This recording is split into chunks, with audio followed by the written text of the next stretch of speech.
am a disgrace. And suddenly her shame meets mine, because when I had seen her walk through my doors that day, I had mistaken her for an interruption.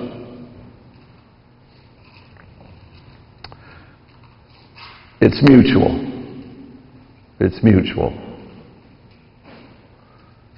And suddenly kinship so quickly. As Barbara mentioned, I grew up in a great, wonderful, loving family, 5 sisters and 2 brothers.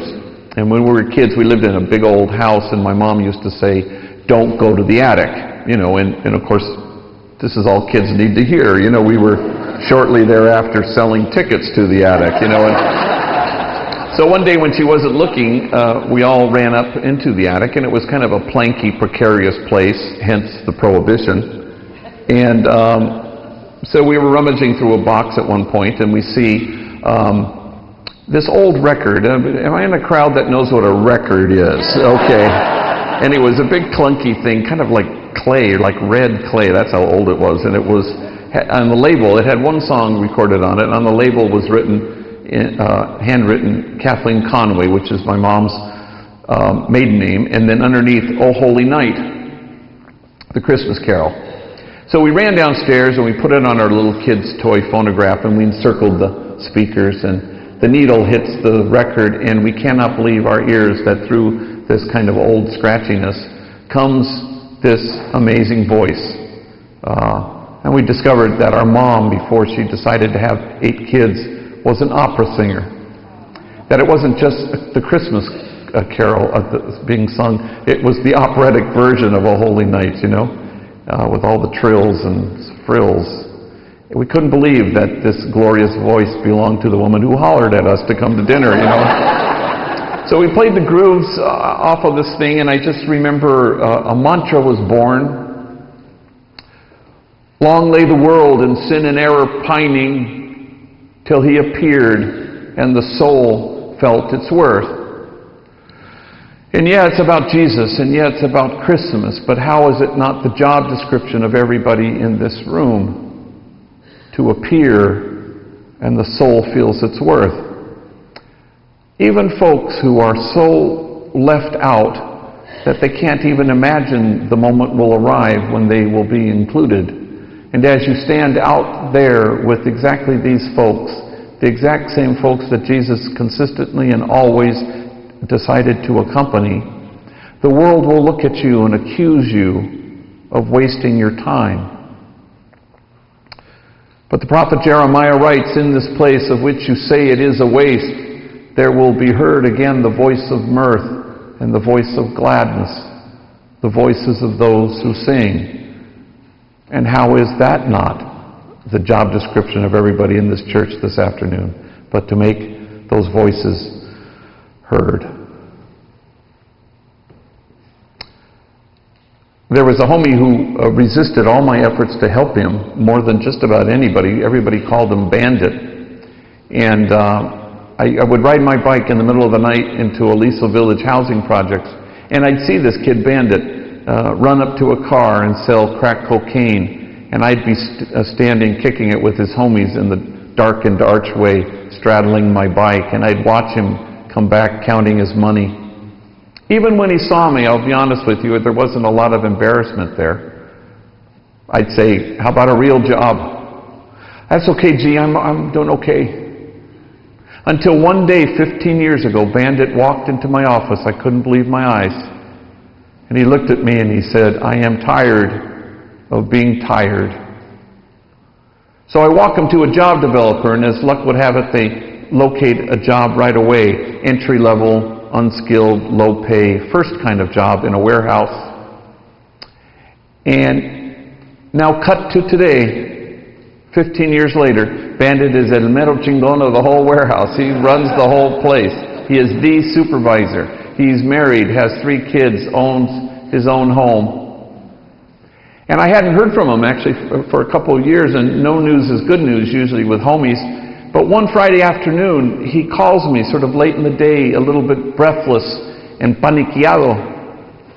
"Gee, you gotta bless my daughter. ¿Qué pasó, mijo? Is she sick? Is she in the hospital? Oh, no, no. On Sunday, she's going to Humboldt College.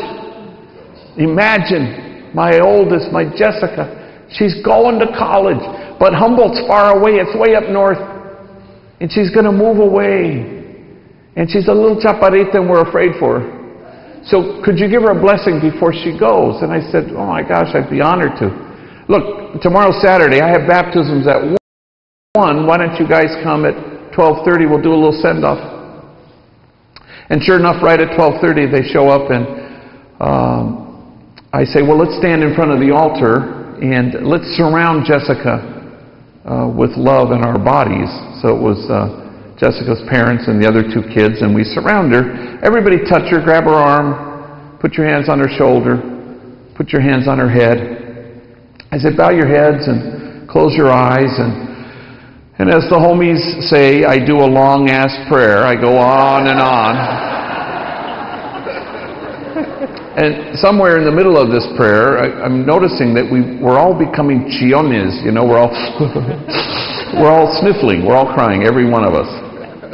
I don't know why we're crying, except for the fact that Bandit and his wife do not know anybody who's ever gone to college except, I guess, me.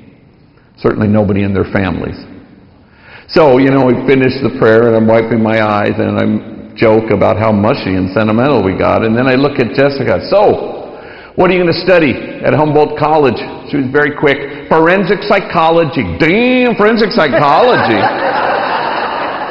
And Bandit chimes in, yeah, she wants to study the criminal mind. And Jessica, very deadpan, just turns and looks at her father and does one of these, you know.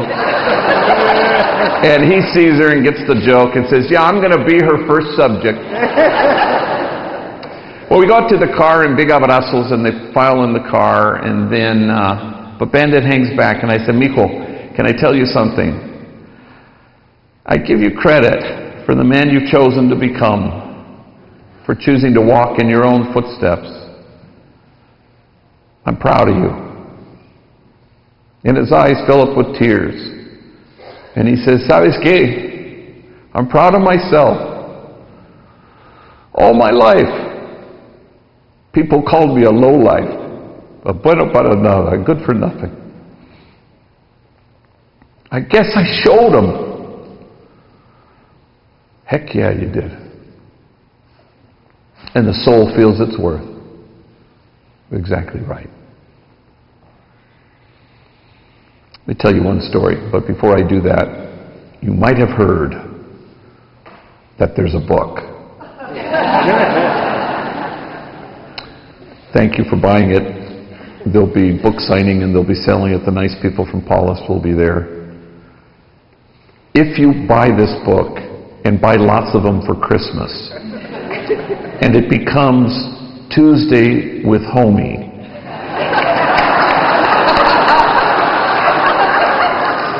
or the purpose-driven homie, then I can keep my doors open. So I'm going to ask you not to loan this book out to anybody. Do not let anybody borrow this book from you. Tell all your friends, buy your own damn book. You know, a month before the pub date, you know, it came out in March, I guess, and about a month before, you know, my editor sent me my copy. And so I'm sitting at my desk with the homies there, and I'm going through the mail, and I go, what's this? Oh my God, it's the book. So I pass it around to the homies there, and they're looking at it, and they, you know, my editor got nice people to say nice things. Anne Lamott and Martin Sheen and Carrie Kennedy and Marion Wright Edelman, and they read the book, I think, and who knows.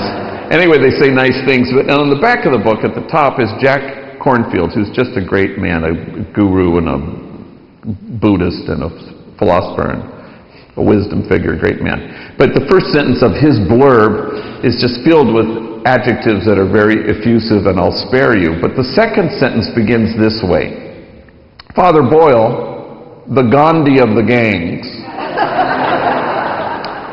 So when the book gets to Pascual, who's an older homie who I knew when he was a kid, but he went on to graduate from Northridge, and he runs our parenting component.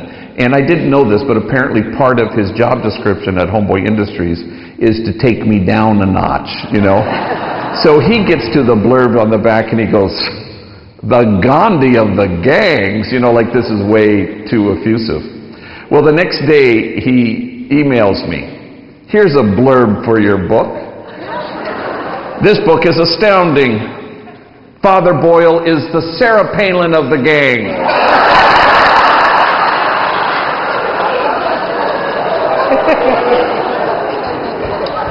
In fact, he can see Mexico from his back porch.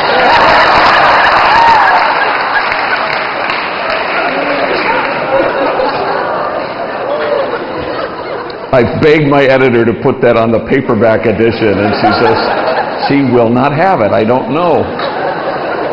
Anyway, last story, and then we'll do a couple questions, then we'll go out there with this beautiful day. What a gorgeous day. So, as was mentioned, that in a previous regime that some of you may have recalled, we went to the White House, and there's a story involved in this that began with Laura Bush, when she was First Lady, had deemed to come to Homeboy Industries. And she was traveling around the country visiting after-school programs and mentoring programs. We were the only gang intervention program that she visited, and we were delighted that she did. And on the day of the visit, the Secret Service, first of all, had decided that our headquarters was too porous. It couldn't be secured. So they chose the Homeboy Silkscreen Factory, which is the only kind of building, the only part of Homeboy that's off campus. So it's in a factory, surrounded by factories near Olympic and Santa Fe, near downtown LA. And so on the day of the visit, we had bomb-sniffing dogs,